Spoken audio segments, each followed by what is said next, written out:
Are you over 70 and still driving in Canada? Then listen carefully.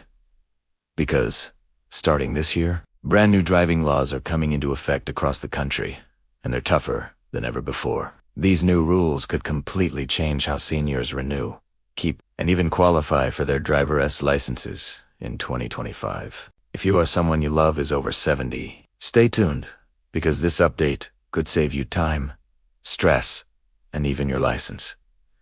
Welcome to my channel. If you're new here, Dan T, forget to subscribe and turn on notifications so you never miss an important update that affects your life and your future. Canada's senior driving laws are going through one of the biggest updates in decades. These changes are designed to make roads safer, but they're also raising big questions about independence, health, and fairness for older drivers. Many Canadians are asking, what exactly is changing, and when will it happen? So let us go through everything you need to know, step by step, and how you can prepare for these new 2025 rules. Every year, thousands of Canadian seniors continue to drive safely and responsibly. In fact, most older drivers are among the most careful, patient, and experienced on the road. But Canada's population is aging fast, and that means there are now more senior drivers than ever before. By 2030, nearly 1 in 4 Canadians will be over the age of 65.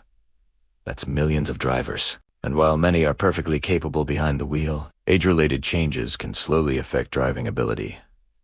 Things like eyesight, slower reaction time, or even mild cognitive changes that happen naturally over time. That's why 2025 is such an important year. The government and provincial transportation departments are introducing new driving laws for seniors focused on safety, prevention, and health awareness. The idea isn't to punish older drivers, but to make sure everyone on the road is alert, capable, and driving safely. So, what are these new rules about? Let's start with one of the biggest updates: more frequent medical and vision assessments. Previously, many provinces only required senior drivers to renew their medical and vision reports every 5 years after the age of 70. But starting in 2025, that's changing.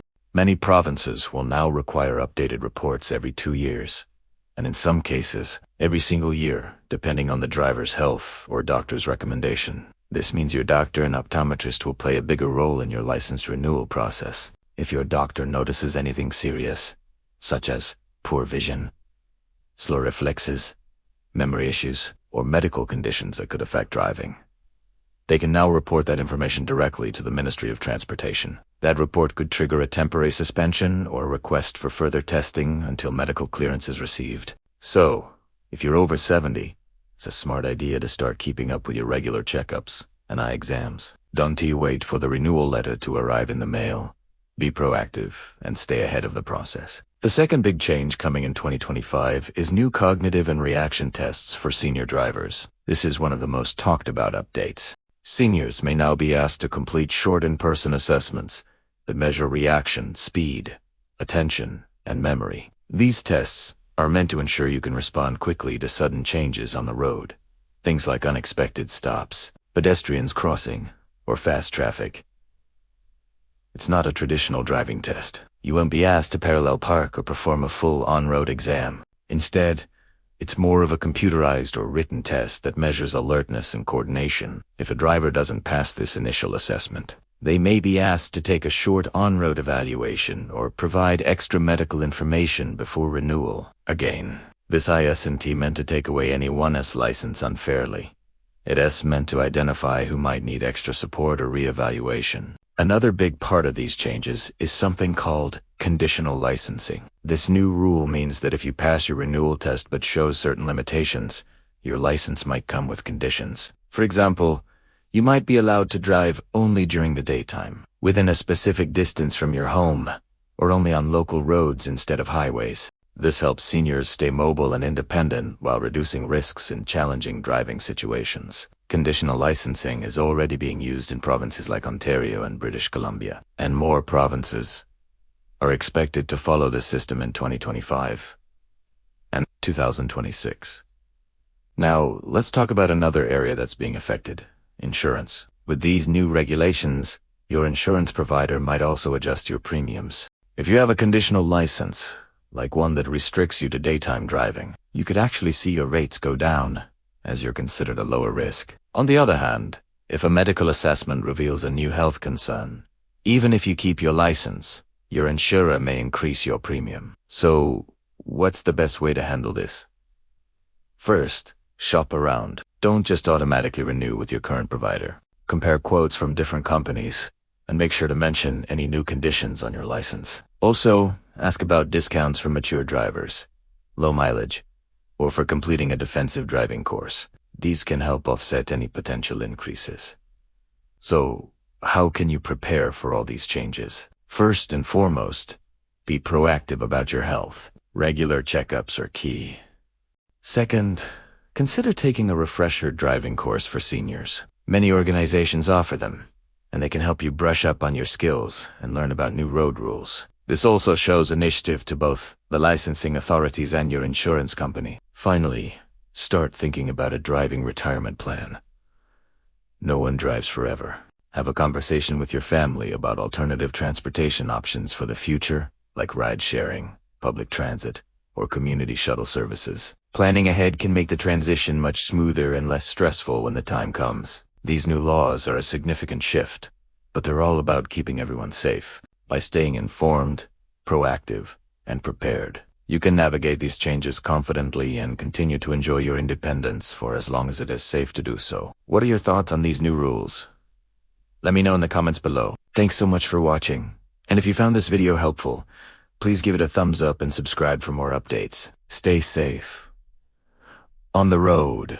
Did you know these new senior driving laws could also affect your insurance premiums? With these new regulations, insurers will have more access to your medical and testing data, which could change how they calculate risk for older drivers. This means that keeping your medical tests up to date, maintaining good health, and completing your renewals on time could actually help keep your insurance rates down. It's another great reason to stay organized and proactive. Of course, one of the biggest questions on everyone's mind is, what happens if I fail a test or lose my license under these new rules? The good news is, it's not the end of the road. Most provinces will give you a chance to retake your test after you complete a refresher driving course or provide updated medical proof. In some situations, you might even qualify for a restricted license that allows you to drive during certain hours or in specific areas. The whole system is designed to support seniors and keep everyone on the road safe, not to punish anyone. These new regulations are part of a larger nationwide initiative to modernize driving standards as our senior population continues to grow. Transport Canada reports that while seniors are involved in fewer crashes than younger drivers, the accidents that do happen often tend to be more serious. This is because age-related changes can make it harder to recover from injuries or react quickly to danger. These new laws aim to prevent that by ensuring earlier detection of potential risks through regular testing, awareness, and support. And let's be honest, this isn't just about driving. It's about health, awareness, and personal safety. Many seniors won't even realize how small changes in their eyesight or reflexes can affect their reaction time behind the wheel. These new laws will help detect those issues early, often before they become real problems. So, how can you prepare for these upcoming rules and make sure you're ready when your renewal comes up? Start by booking an annual physical and an eye exam. Keep your medical records updated and always wear the correct glasses or contacts when you're driving. Stay active, even light. Daily exercise can help maintain flexibility, focus, and reaction speed. And don't forget your mental fitness. Puzzles, reading, and memory games are excellent ways to keep your mind sharp. If you haven't driven much lately, think about taking a refresher driving course. It's a fantastic way to rebuild your confidence and get familiar with the latest road signs, traffic patterns, and those tricky roundabouts. Also, make sure your car is working for you. Choose vehicles with features that improve visibility and comfort, like large mirrors, backup cameras, and automatic transmissions. These small changes can make driving much easier and safer. Several senior advocacy groups, including CARP, the Canadian Association of Retired Persons, have weighed in on these new laws. They agree that safety is crucial, but they also emphasize that testing must be fair, respectful, and accessible. For older adults, driving isn't just about getting from point A to point B. It's about independence, freedom, and staying connected to the community. CARP and other groups are urging the government to ensure these new assessments focus on ability and safety, not just age. If you have elderly parents or grandparents who still drive, this is a great time to have a conversation with them. Discuss the new rules calmly and help them prepare early. You could offer 2 book appointments, organize their paperwork, or go with them to medical checkups. It is not about taking away their independence, it is about making sure they can keep driving safely and confidently for as long as possible. It's also worth noting that these changes won't happen everywhere at once. Some provinces are starting in early 2025, while others might roll out updates later in the year or into 2026. But the direction is clear. Every province is moving towards stricter, more safety-focused policies for senior drivers. Driving is one of the most important freedoms we have in Canada. These new laws are designed to help seniors keep that freedom safely, responsibly, and with confidence. For most people, the process will be simple and manageable. The key is to stay informed, prepared, and proactive, because safe driving isn't really about age. It's about awareness, ability, and preparation. If you found this video helpful, please give it a thumbs up and share it with your family and friends, especially anyone over 70 who's still driving in Canada. Don't forget to subscribe and turn on notifications so you never miss important updates about pensions, benefits, and senior news in Canada. Thank you for watching. Stay informed, stay safe, and as always, drive smart. Canada.